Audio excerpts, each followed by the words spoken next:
Boa noite, irmãos. Salve Maria Imaculada.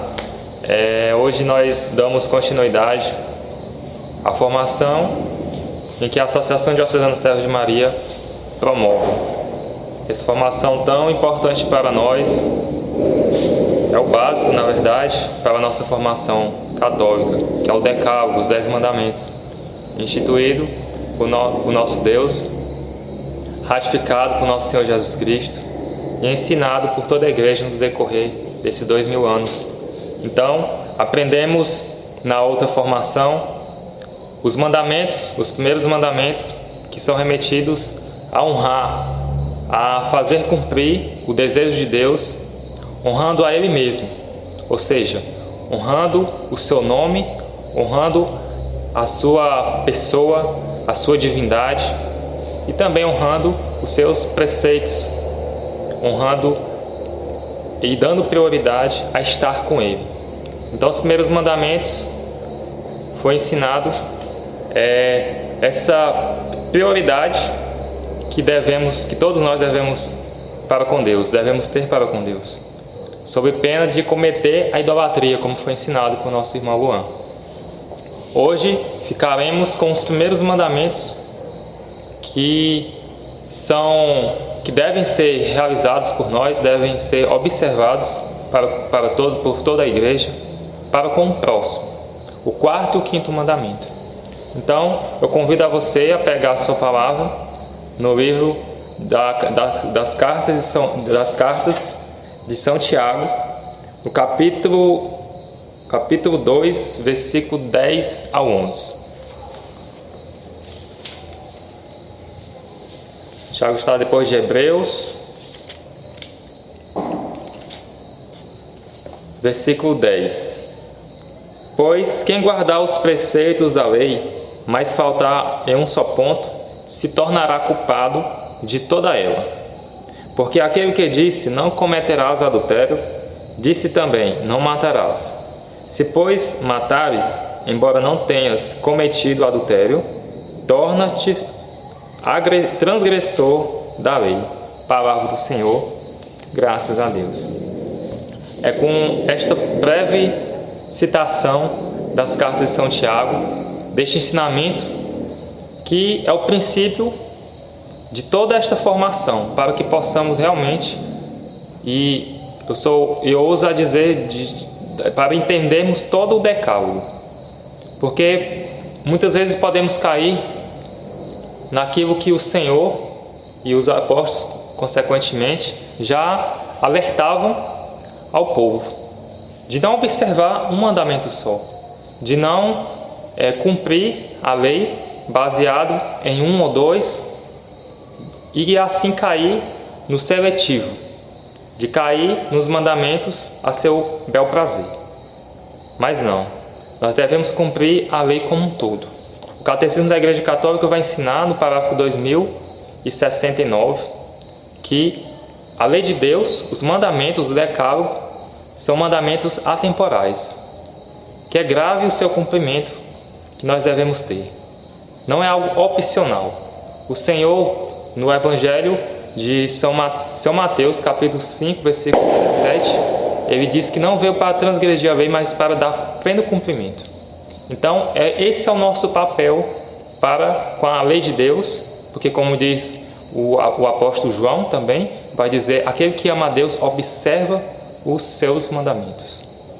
Então, esse é o primeiro ponto, de realmente observar os mandamentos e não o mandamento. Hoje vamos falar sobre o quarto e o quinto mandamento.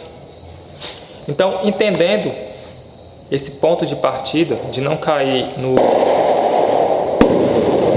pensamento seletivo, de querer pegar para si alguns mandamentos, como muitos católicos às vezes caem neste erro, de cometer a gafe, afirmando que eu concordo com isso, mas eu não concordo com aquilo.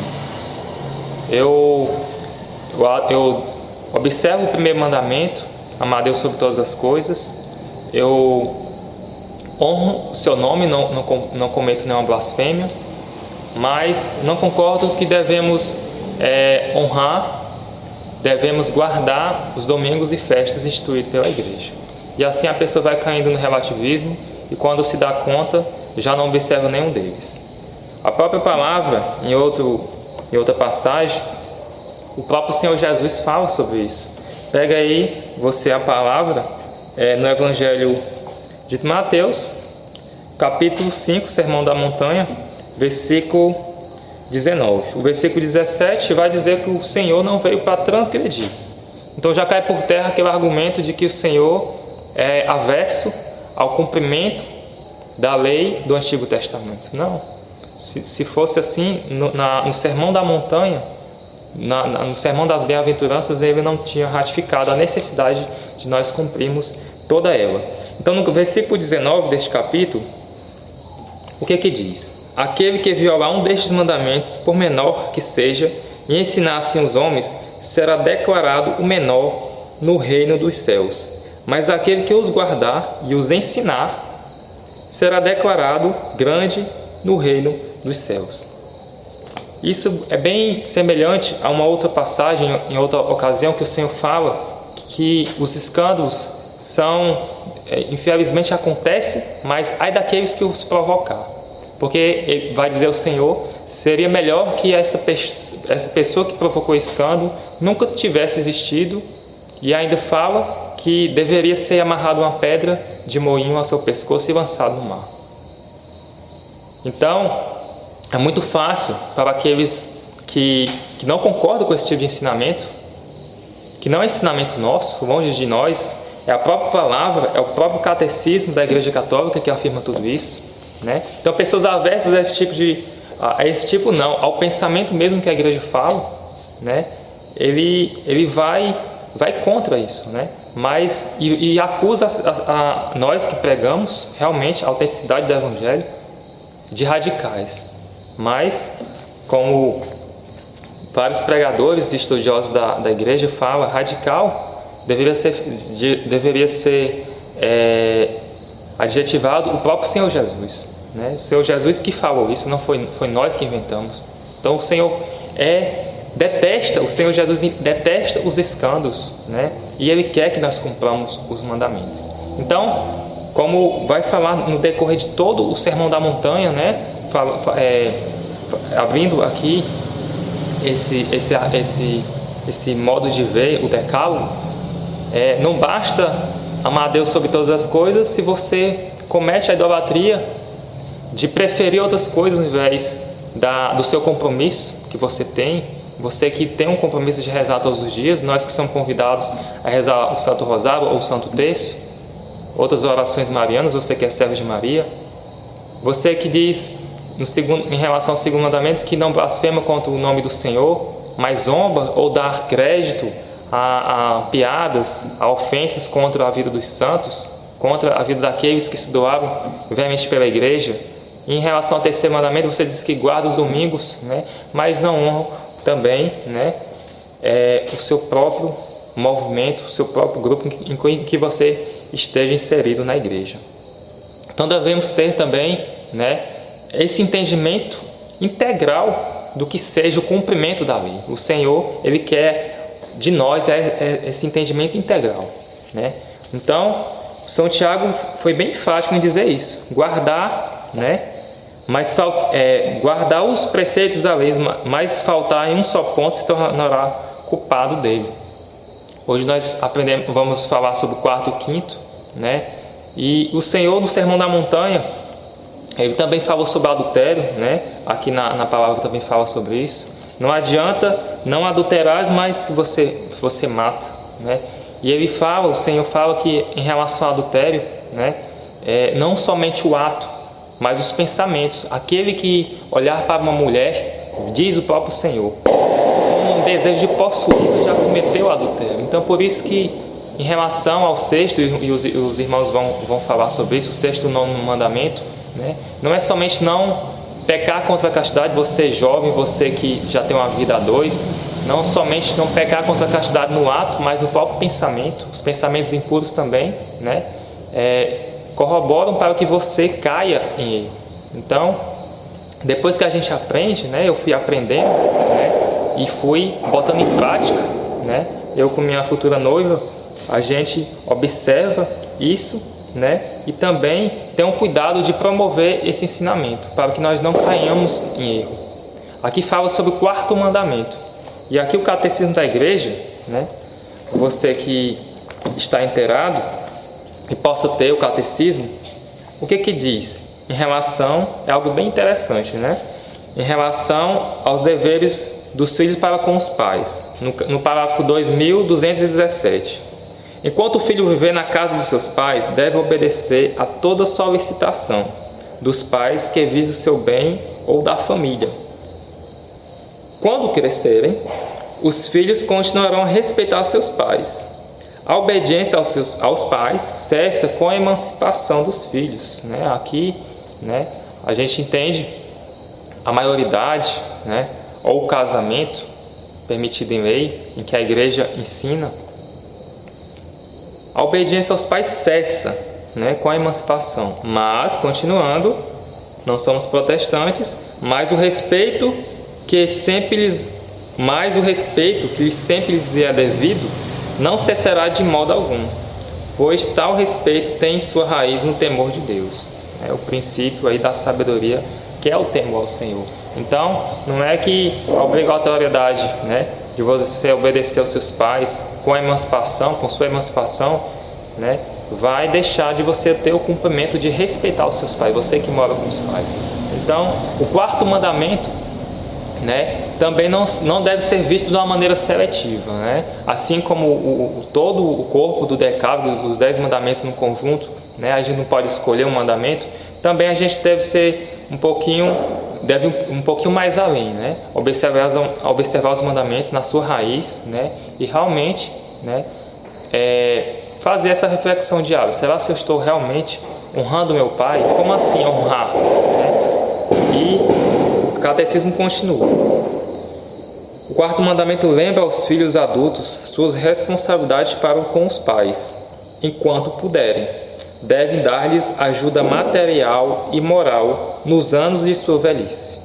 Não somente, né, material, de repente a pessoa já tem um emprego, já queira ajudar o pai, mas há essa necessidade também moral nos anos de sua velhice e durante o tempo da doença, da solidão ou da angústia. Então, esse amparo, esse suporte é necessário, né, do filho para com o pai. Claro, também é recíproco, né? É recíproco o tratamento de ambos, né? Do pai para com o filho também, mas ali fala sobre o filho para com o pai, essa necessidade, porque é um mandamento acompanhado, né, de uma promessa. Lembra-se: honra teu pai de todo o coração e não esqueças as dores de tua mãe. Lembra-te que foste gerado por eles, o que lhes darás pelos que te deram, né? Que o Eclesiástico fala, né, sobre essa necessidade de honrar o pai. Em outra passagem vai dizer que você que honra seu pai terá muitas graças e bênçãos, né? Terá vida em abundância, muitos anos em vida.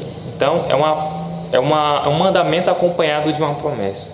Então esse é o ponto de partida do 4º mandamento, né? Observá-la em sua integridade. Eu trouxe aqui também no que se refere ao 5º mandamento. Talvez eu aborde ele com mais detalhes. Por quê? Porque, na verdade, no seu original, quando foi escrito, não matarás, mas não assassinarás. Olha a importância de observar também os mínimos detalhes. Quando diz não matarás, abrange várias circunstâncias. E aí o ensinamento da igreja estaria em contradição, porque em outro parágrafo vai falar sobre a legítima defesa, coisa que para nós católicos é muito caro, que deve realmente ser levado em consideração em situações extremas, porque a vida do próximo é importante, mas a minha também é, né? Então amar o próximo como a ti mesmo, né? Então a minha vida também é importante, eu devo resguardá-la também. Então há esse cumprimento também da legítima defesa, há esse ensinamento, né? Mas primeiro vejamos no parágrafo 2268, o que vai dizer? O quinto mandamento proscreve como gravemente pecaminoso o homicídio direto, né, o assassinato, o homicídio direto e voluntário. O assassino, e os que cooperam voluntariamente com o assassinato cometem um pecado que clama ao céu por vingança, né? Gênesis 4, capítulo 4, versículo 10. Então, não somente aquele que comete diretamente, mas o que comete indiretamente também, né?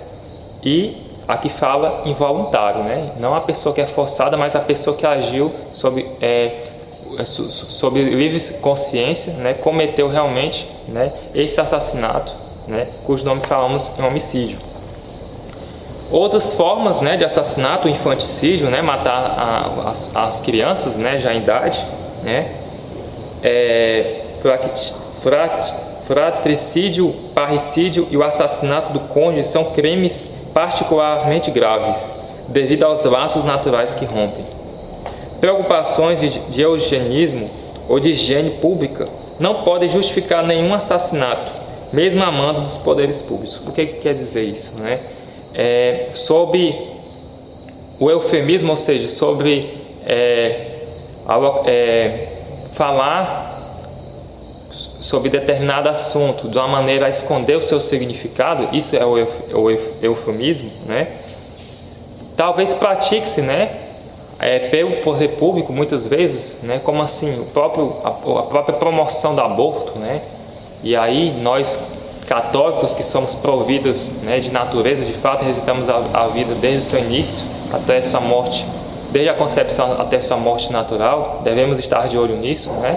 Então, muitas vezes o poder público vai metendo goela abaixo essa pauta de morte mesmo, do aborto.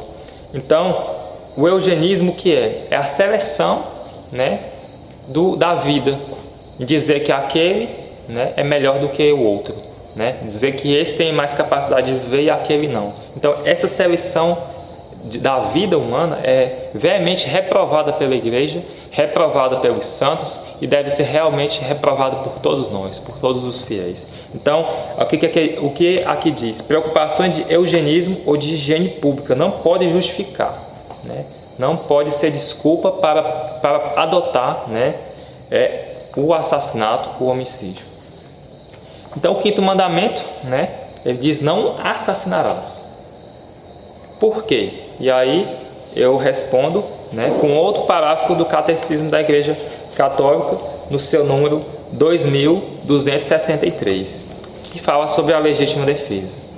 A legítima defesa das pessoas e das sociedades não é exceção à proibição de matar o inocente, que caracteriza o homicídio voluntário. Aqui já deixa bem claro, né, para aqueles que são aversos aos ensinamentos da Igreja, que não trata aqui de uma exceção, né, porque para a lei, né, dos homens, né, toda regra tem sua exceção, mas para as coisas de Deus, para a verdade não é exceção, né, realmente o que é dito, né, e ensinado, né, não deve ter exceções, né, porque parte da sabedoria divina que é ilimitada e não dos pensamentos humanos que são totalmente sujeitos a erros. Então já deixa bem claro que não trata de uma exceção. Não é que a legítima defesa ensinada pela Igreja agora é a exceção de matar. Você vai poder matar, que aqui é uma exceção nossa. Não é assim, né? A ação de defender-se por acarretar um duplo efeito. Um é a conservação da vida, o outro é a morte do agressor, ensina São Tomás, né? A ação de defender-se, defender a sua vida, né, ou a de terceiros, né, a da sua família. Então, a legítima defesa é bem abrangente. A conservação da própria vida ou de terceiro acarreta um duplo efeito. Então, duas consequências acarreta, né, essa necessidade da legítima defesa. Um é a conservação da própria vida ou da vida de um terceiro, né, quando você, né, protege um familiar que está em perigo iminente ou um perigo acontecendo naquele exato momento, né? Então, é a preservação da sua vida ou de terceiro. E outro efeito, outra consequência, né, é a morte do agressor, né, para que cesse aquela ameaça ou para que cesse realmente aquela agressão, porque Existem N casos, né? Às vezes acontece apenas uma ameaça, mas também vai acontecer uma agressão. Então, há a necessidade de cessar aquela agressão e é a consequência, né, do pecado, né? O que se ensina São Paulo? O salário do pecado é a morte. Então, com o pecado, né, há necessidade de cessar aquela agressão e também a morte, né, do agressor. Continuando, a legítima defesa pode ser não somente um direito, né? É um direito caro, né? Um direito que nós temos, né? Que nós defendemos, né? Mais um dever grave. Aqui fala não de um só dever, mas um dever grave, ou seja, realmente é ensinado pela igreja e deve ser realmente considerado por nós. Para aquele que é responsável pela vida de outros, né? Aí o pai de família, a mãe, né? As pessoas que trabalham na segurança pública, enfim, pelo bem comum da família ou da sociedade. Preservar o bem comum da sociedade exige que o agressor se prive das responsabilidades de prejudicar ao outrem. A este título, o ensinamento tradicional da Igreja reconheceu com fundamento o direito e o dever da legítima autoridade pública, ou seja, aqueles investidos, né, de proteger, né, a sociedade, de infligir penas proporcionais à gravidade dos delitos, sem excluir, em casos de extrema gravidade, a pena de morte, né? Por razões análogas, os detentores da autoridade têm o direito de repelir pelas armas os agressores de comunidade civil pela qual são responsáveis. Então, nesse ensinamento, o que nós observamos? Que não é somente um direito, né, mas um dever grave, e que ao aderirmos, né, esse direito, ocorrerá duas situações, duas consequências, né? Uma é a preservação da vida de você ou de outrem, ou seja, da sua família, daqueles que você possa proteger, e a morte do agressor necessária para que cesse aquela agressão ou aquela ameaça. Então, o que nós aprendemos hoje? Que nós devemos, né, o primeiro ponto, observar os mandamentos em sua integridade. Como diz São Tiago em seu ensinamento aqui, que não basta observar um mandamento, mas todos eles. O segundo ponto, nós devemos ir na raiz do mandamento, né? Realmente observar também na integridade do próprio mandamento. E terceira, que nós aprendemos em relação ao quinto mandamento, que o correto é não assassinarás, porque a legítima defesa não é somente um direito, mas um dever grave. Nós devemos promover, né, a vida, o direito à vida, né? A sua vida também é importante, né? A vida desde a concepção até a sua morte natural. Então, com esta formação, né, nós encerramos mais esse momento mariano. Continue conosco, né, no canal do YouTube, Adzema-CC, nosso canal no YouTube. Se você não se inscreveu, se inscreva, né, e faça parte desta família mariana que você só tende a ganhar. Boa noite, salve Maria Imaculada.